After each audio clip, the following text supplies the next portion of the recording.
Greetings, spiritual workout being. You know, as I was just setting up the camera, I got this sense of playing this Where's Waldo game. You might know that I've been traveling lately, and perhaps I'll have to create some sort of game around where's Steven this week. But today I greet you from, I'd like to say, sunny Southern California. It's been that, but it isn't right now where I am.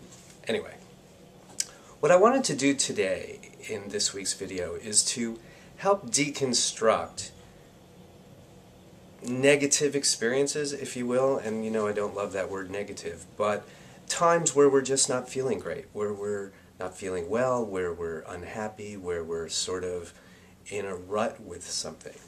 And as usual, I don't think any of this is going to be new, but I thought it might be helpful to have condensed into one of these weekly videos.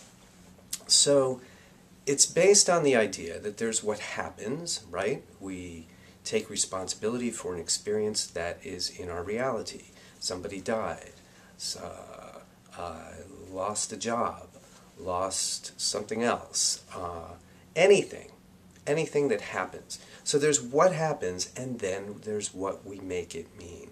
There's what happens, and there's what we make it mean. So the opportunity when we find ourselves just not feeling as up as we want to feel is to go back to the event and separate out what has happened and how we feel about what has happened from anything else. Because what you'll see is the anything else becomes about 90-95% of the whole thing. And we don't realize it because the 90-95% of the anything else is stuff that we just layer right onto the initial event, usually without even realizing it. So we stay stuck in a rut of not feeling great when there's really no reason, because the thing that we originally were not feeling so great about is minor compared to the junk that we're layering on top of it. So let's just use the example of sadness. Okay, I'm feeling sad because I am thinking of something that happened, something that I had and I lost, perhaps. Maybe a job, maybe a relationship, maybe it doesn't matter, because this is just for argument's sake. So there's what happened, and then there's feeling that goes with that. I lost something, and I just feel sad. I feel its absence. Those two things are the reality, if you will. They are what has happened. And I'm willing to take responsibility for that. So I'm not blaming anybody. I'm just simply feeling sad because I had this thing that I no longer have. Okay, so the thing is gone. The relationship, the person, the job, the identity, the anything. Okay, that's check. That's quote-unquote real. Then there's how I'm feeling about that. I'm feeling some loss. I'm feeling some sadness. I'm feeling some emptiness. Now, that's being present. Noticing what those feelings are is simply being present. Again, just accepting it. Now, here's the trick. Can I accept all of that and just be in it without making it mean anything? Which is another way of saying without any judgment. So if I can sit there and say, wow, I don't have this thing anymore. I wish I had it. I feel sad that I don't. But I don't. If we can just sit in that space, that feeling of sadness will have its way. It will be present for as long as it needs to be. Oftentimes what will happen is it'll kind of go away and come back and go away and come back and go away and not ever come back again. When, however, we start to layer on top 90-95% worth of junk, that's what trips us up. So I don't have this thing anymore. I feel sad. Okay, that's where we just stop. Stop, stop, stop. Don't make it mean anything. But what's the likely thing that I'm going to do is I'm going to say, now my life sucks. Now I'm never going to have the happiness that I thought I was going to have. I'm never going to have the happiness that I had when I used to have this thing. Life will never be the same. I don't know that I'll ever be happy again. I am unsure about a future. I know when these things happen to other people, what happens. I know what's happened in my own past.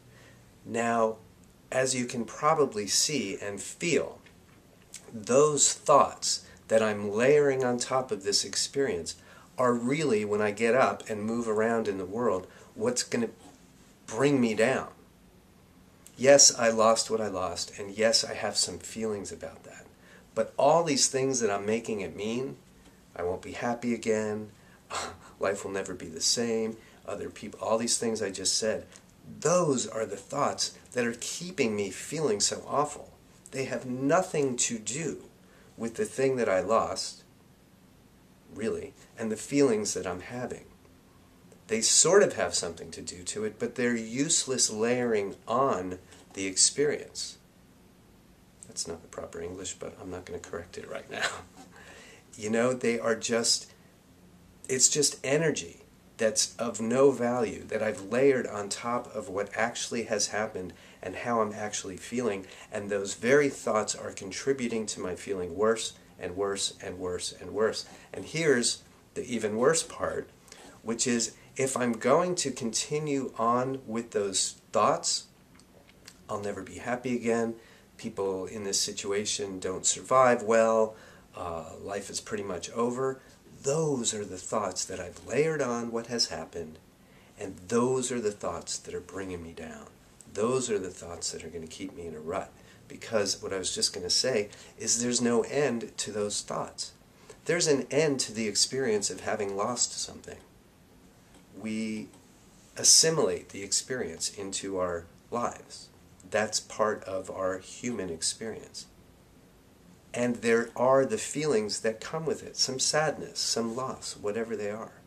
But the rest of it, and those move through us, and they will go away. They go away faster when we honor them, when we give space, when we allow space for them to just move through us. But those other thoughts, I'll never be happy again, people don't survive this, life will never be the same, those thoughts will never go away unless we, with our intellect and our intention, shift to other thoughts. Not only is it right to shift to other thoughts, well, the reason that it's right to is because these thoughts that we're layering on have nothing to do with reality. They're untrue. We have made them up. And even if they've been true for us in the past or true for other people, they don't have to be true for us in this experience.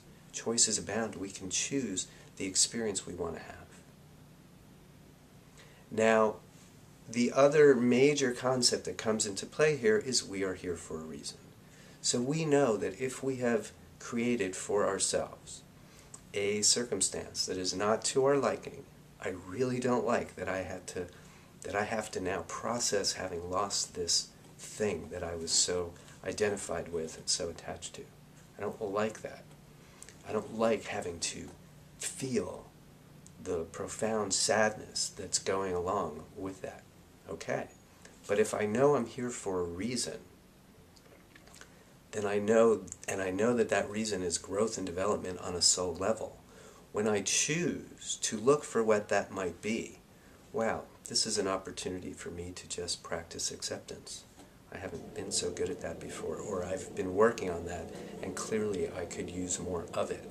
That's the muscle that I need to grow or develop in this situation to get to peace.